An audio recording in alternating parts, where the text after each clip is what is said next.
We tell the truth. We report what we know when we know it without fear or favor. We reflect the lives of all the people in our communities and all of their wholeness and complexity. We give voice to the voiceless, and we speak truth to power, even when somebody's poking us in the ass with it. So that's what I wanted to say. I'm happy to take questions, happy to engage in dialogue with you about these issues. So that's it.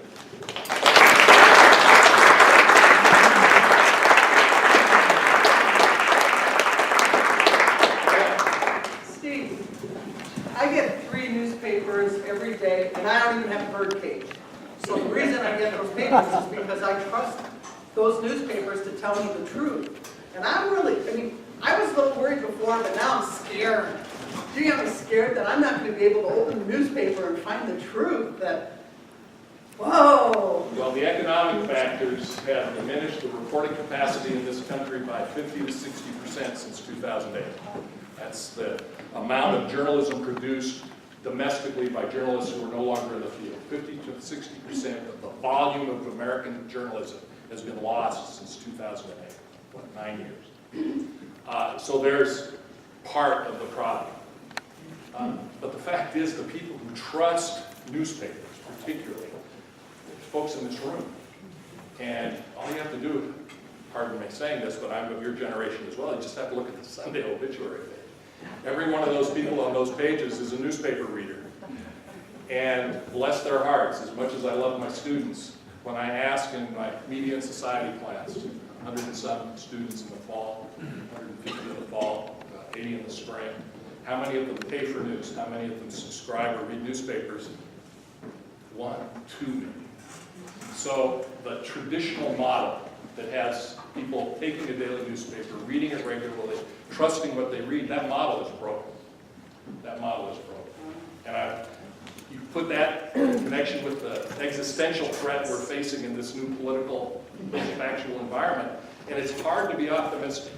It's hard to be optimistic. Your second leg of your stool, where you're Brain science? yeah, your brain science, where you've got these positions that nothing can sway them. At what age does that happen? Oh, that's a really good question, and I don't have a good answer for that. The reading I've done on this, because I use this brain science material in my discussion of bias, because bias is really a perceptual issue. Yes, there's real bias. You can identify real bias, but the bigger problem is perception. And perception is really based on this notion of confirmation bias. What we see that agrees with us is true, what we see that disagrees is biased information. The only thing and maybe somebody in the audience who's got more of a medical or a research background, I know our brains don't really mature until late adolescence, late teens, early 20s. And maybe by that time, these hardwired issues are in place. I don't see it in my students. So that's a good point. My students, 18, 19, 20 years old, seem to be a little more open. Where do your students get their news? Well, they do get news. I should make that clear. It's not that this is a generation of know-nothings. They're very interested in news. And good students, people who are literate and want to understand what's going on in the world, have sources that get them to the real news. They mostly get it through social media. So they're not going to the New York Times website to look at the top 5 stories of the day. But somebody will post a link to a story, and that will lead them to that story. So it's a non-directed search. There's no serendipity about it. It's really friends recommending news to friends. Facebook is by far and away something like 70%, part of the research for millennials comes from social media and Facebook. Were you going to say something about that, Nancy? Yeah, a lot of us, once we get higher up in the exam department, a lot of us end up with news apps on our phones. I know the LA Times is free, CNN, New York Times you have to subscribe, but Washington Post you can get now through Amazon. We've got a lot of Amazon Prime members who use Amazon Prime for mostly video streaming, but you can now get the Washington Post for free. Well, not for free, you pay for Prime. But she's right. But in JAM, I don't think our JAM students are particularly typical. Because by the time they get to be an upper division JAM student like Cassidy, they've got news that's been built into their DNA. Hi, thanks for coming to this. My question has to relate to the idea that we have, the journalists are open-minded. I watch CNBC and sometimes they have an analyst come on and they say what their views are or if they hold a particular thought or something like that. Do you think something like that might be helpful for journalists to at least display that maybe it comes out, doesn't say I'm a liberal or a conservative, but there's some sort of criteria that would help. At least that way people will be able to see, if there is, what some of the bias might be. It's a really good point, and it's actually an ongoing debate in the business. Transparency is a fundamental ethical value in the digital age.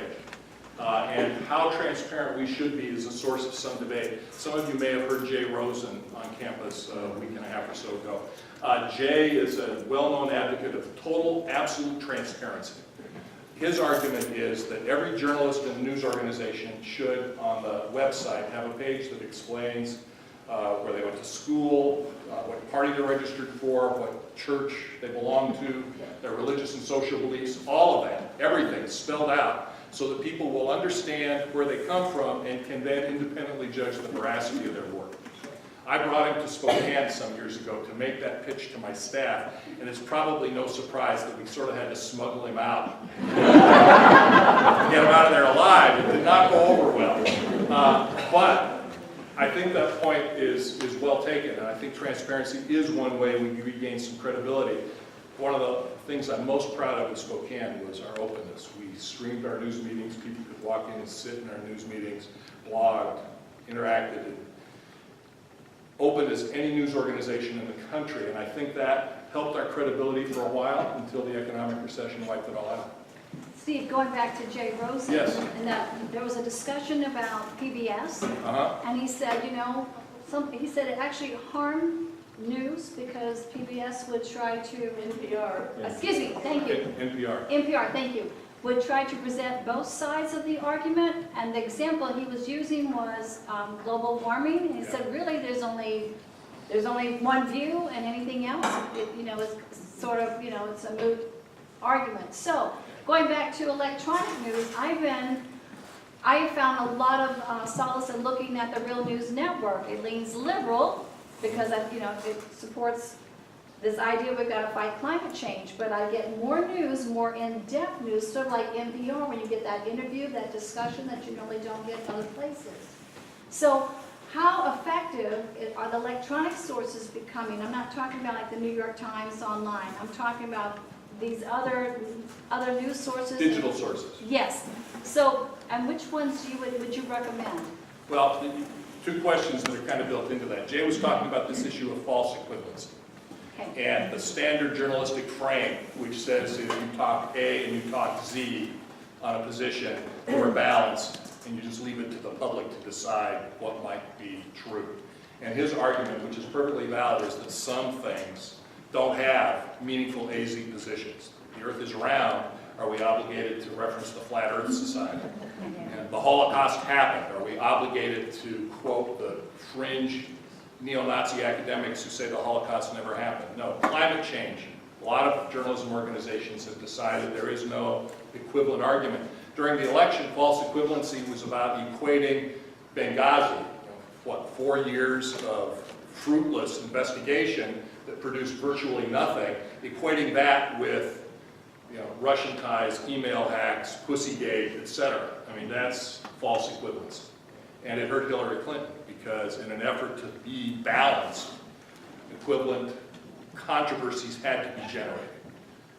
So that's a real meaningful issue. As to the news sites, digital news sites, I don't have recommendations to make. I like aggregators that are going to give me lots of different sites. So I spend, believe it or not, it's as simple as can be, I spend a lot of time during the day when I'm reading news on Google, news.google.com, which is the Google site, and it's an aggregated site because Google produces nothing.